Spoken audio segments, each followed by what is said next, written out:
it's Liv and welcome back to my channel, or welcome if you're new. So today I am bringing you guys my July wrap up and my August TBR for the Disneyathon. So I'm gonna be completely honest, July kind of came and went and I'm not really sure what happened, but I was also kind of thrown back into my giant reading slump and I finished one book this month. I don't know, I guess things just kind of kept happening and my desire to read and my ability to read was just really kind of at the bottom this month.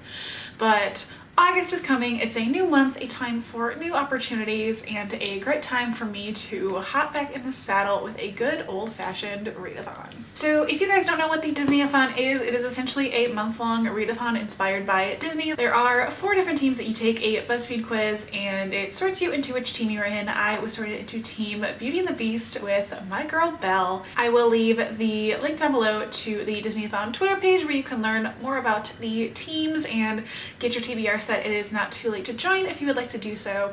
But without further ado, if you would like to know the one book I read in the month of July and the books I plan on reading in August, then just keep on watching. So I'm going to start with the one book I managed to finish in July. Even though this was going to be the month of Sarah J. Maas, I was going to get so much done, but instead I read The Darkest Minds by Alexandra Bracken. The Darkest Minds is a sci-fi book all about this generation of American children that were either killed off by some virus or developed these different supernatural abilities, and based on what ability you have, you are sorted as a color to either blue, green, red, orange, or yellow. And it follows our main character Ruby, who has been in this camp for kids with abilities for 6 years now until something happens and she manages to break out and find this new other group of traveling teenagers, both escaping the group that housed them and this other group that is going after them, all while trying to find their way home. May I just say, I absolutely loved this first book and I'm so excited that now I can finally watch the movie, because I have wanted to do that for years now since it came out. Can anyone tell me if they're continuing the movies or not? Because I haven't heard anything about the sequel movie. I don't know how good the movie is going to be compared to the book. Books are usually better, and lately I have found that every franchise that starts the first movie ends up not being able to continue, whether the budget was just more than they thought it was going to be and it didn't take in as much. But I really hope that they continue these, because I'm hoping the rest of the series is going to be wonderful. I gave this book a 4 out of 5 stars, and so I'm hoping that I'm gonna like the movie too. It seems like I will. The trailer looks awesome, which is what really pushed me to read the book in the first place. This was a TBR veteran that has been on my shelves for a couple of years now, so it is about time that I did read it, and boy did I enjoy it. So moving on to my TBR for the Disneyathon, the Beauty and the Beast prompts. There is one prompt for each of the main characters, but we're going to start off with Belle, and the prompt for her is to read a book featuring a grand adventure, and for this I am reading The Daughter of the Pirate King by Trisha Levenseller. And Daughter of the Pirate King follows our main character, 17-year-old pirate captain Elosa, who has allowed herself to be captured onto an enemy ship in order to take its treasure. And I don't know about you, but that sounds like such an adventure to me. Lately, I feel like I've been on a pirate kick. Like, all I've wanted to do is like read pirate stories and watch a lot of pirate cosplay TikToks. It sounds weird, but I just think they're so cool and they're so fun. So maybe that's kind of what's fueling this drive for pirate-esque things and the nautical theme. But this book sounds phenomenal. I do have it on audiobook where I will be listening to it, and hopefully I'll like it, because I also have the audiobook for the sequel, which maybe I will also fit in this month if I do manage to get to the other books on my TBR.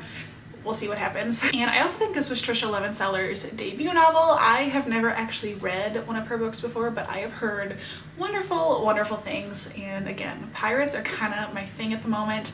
So I am going into this with very, very high expectations, and hopefully it won't let me down. Next up here, we do have The Beast, and the prompt for this is to read a book with a misunderstood character.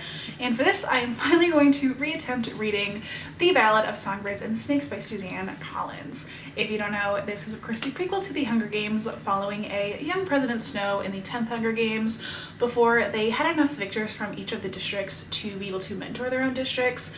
The kids from the capital actually had to mentor them, so it follows young Snow mentoring the female tribute from District 12, and I have read the first couple chapters, but I will of course have to go back and reread to kind of refresh myself.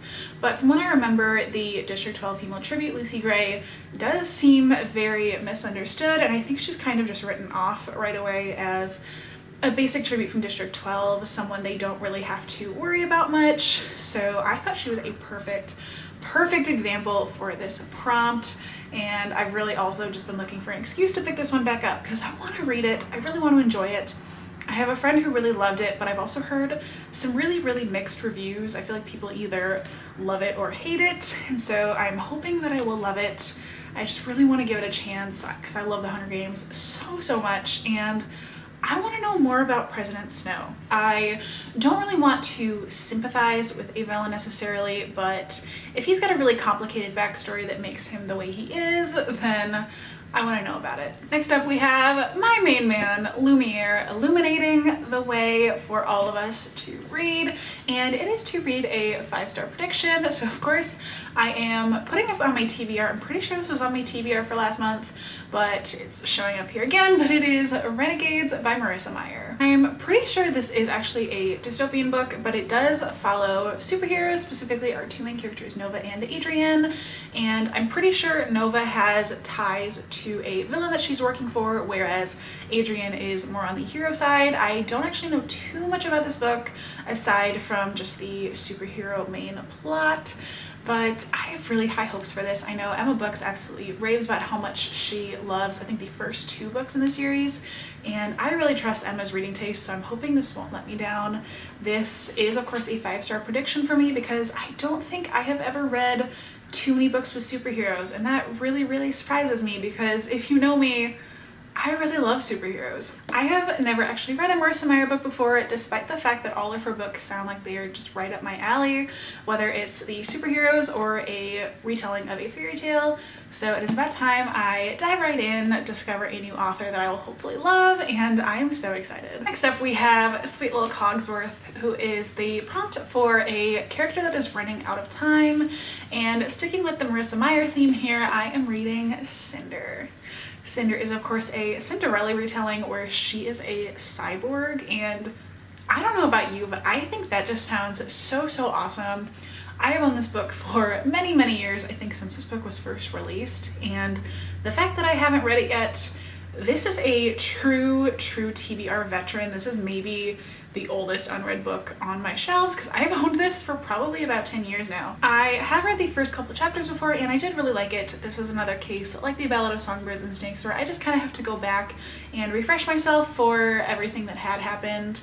But I know I'm gonna fall in love with this. I know this is going to be wonderful, and I've wanted to get to the Lunar Chronicles for so long now, and it is finally happening. Last but certainly not least, we have little Chip, who, he's the light of my life, I'm not gonna lie. If you say you don't like Chip, you're lying. But the prompt for Chip is to read the group book, and for this it is A Curse So Dark and Lonely by Bridget Kemmerer. I don't actually know much about this book aside from the fact that it is a Beauty and the Beast retelling. I believe that there is rep for cerebral palsy in this book, but it was actually really perfect timing because I actually bought this book just a couple weeks ago, and then I found out that it was going to be the group book, so perfect timing on my part. Now that the readathon is happening, and that is of course the group book, I will of course be diving right in. Alright, and there you have it guys. These are the books I plan on reading in the Disneyathon, and the one book that I read in July. I'm still so disappointed in myself, but also very proud that I did manage to finish a book and pull myself out of the slump. I really feel like I am ready and raring to go for August in this readathon, so hopefully I am pulling myself out of this slump. I really hope you did enjoy this video. If you are competing in the Disneyathon, please comment down below which team you are on. I would really love to know. I will hopefully be vlogging this readathon. I'm gonna try my best to hopefully get like some weekly vlogs up, so look out for those coming soon. Please be sure to subscribe to this channel down below if you haven't already, and thank you again so much for watching, and I hope to see you next time. Bye!